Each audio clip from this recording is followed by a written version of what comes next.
பட்டாணி வச்சு 10 நிமிஷத்தில் நல்லா மொறுன்னு ஒரு ஈவினிங் ஸ்நாக் ரெசிபி எப்படி செய்கிறதுன்னு பார்க்கலாம் வாங்க. நீங்கள் இப்போ தான் ஃபஸ்ட் டைமாக என்னோடய வீடியோ பார்க்குறீங்கன்னா மறக்காமல் என்னோடய சேனலுக்கு சப்ஸ்கிரைப் பண்ணிக்கோங்க. மிக்சர் ஜாரில் 3/4 கப் பட்டாணி சேர்த்துட்டு கொரகொரப்பாக அரைச்சிக்கலாம். ரொம்ப நைஸாக அரைச்சிட வேணாம், கொரகொரப்பாகவே அரைச்சிக்கோங்க. தண்ணி எதுவும் சேர்க்க தேவையில்லை. நம்ம இந்த பட்டாணியை பொரிக்க தான் போகிறோம், அதனால் வேக வைக்கணும்னு அவசியம் இல்லை. பச்சையாகவே சேர்த்து அரைச்சிக்கலாம். மிக்சிங் பவுலில் அரைச்ச பட்டாணியை சேர்த்துக்கலாம்.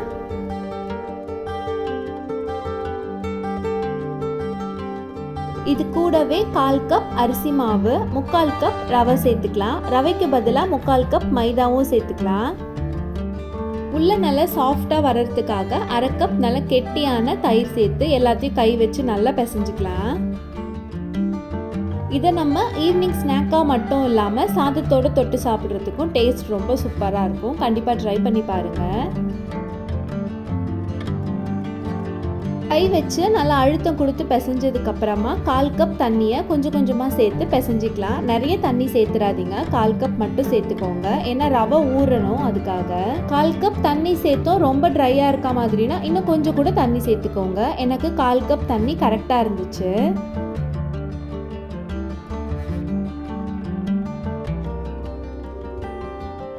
நம்மளோட மாவு ரெடி ஆயிடுச்சு. இப்போ இதை மூடி ஒரு 10 நிமிஷம் மட்டும் நல்லா ஊற வச்சு எடுத்துக்கலாம். 10 நிமிஷம் நல்லா ஊறினதுக்கப்புறமா 1 ஸ்பூன் சீரகம், 1 ஸ்பூன் உப்பு, 1/4 ஸ்பூன் பேக்கிங் சோடா, பாதி வெங்காயத்தை பொடி பொடியாக நறுக்கி சேர்த்துருக்கேன்.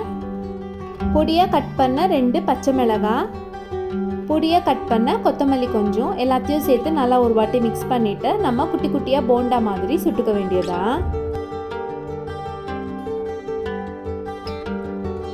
எண்ணெய் நல்லா சூடாக காஞ்சதுக்கப்புறமா அடுப்பை மீடியம் ஃப்ளேமுக்கு குறைச்சி வச்சுட்டு ஒன்றா சின்ன சின்ன உருண்டையாக பிடிச்சி சேர்த்துக்கோங்க. கையில் ஒட்டுற மாதிரி இருந்தால் கொஞ்சமாக தண்ணி தொட்டுட்டு சின்ன சின்ன உருண்டையாக பிடிச்சிக்கோங்க.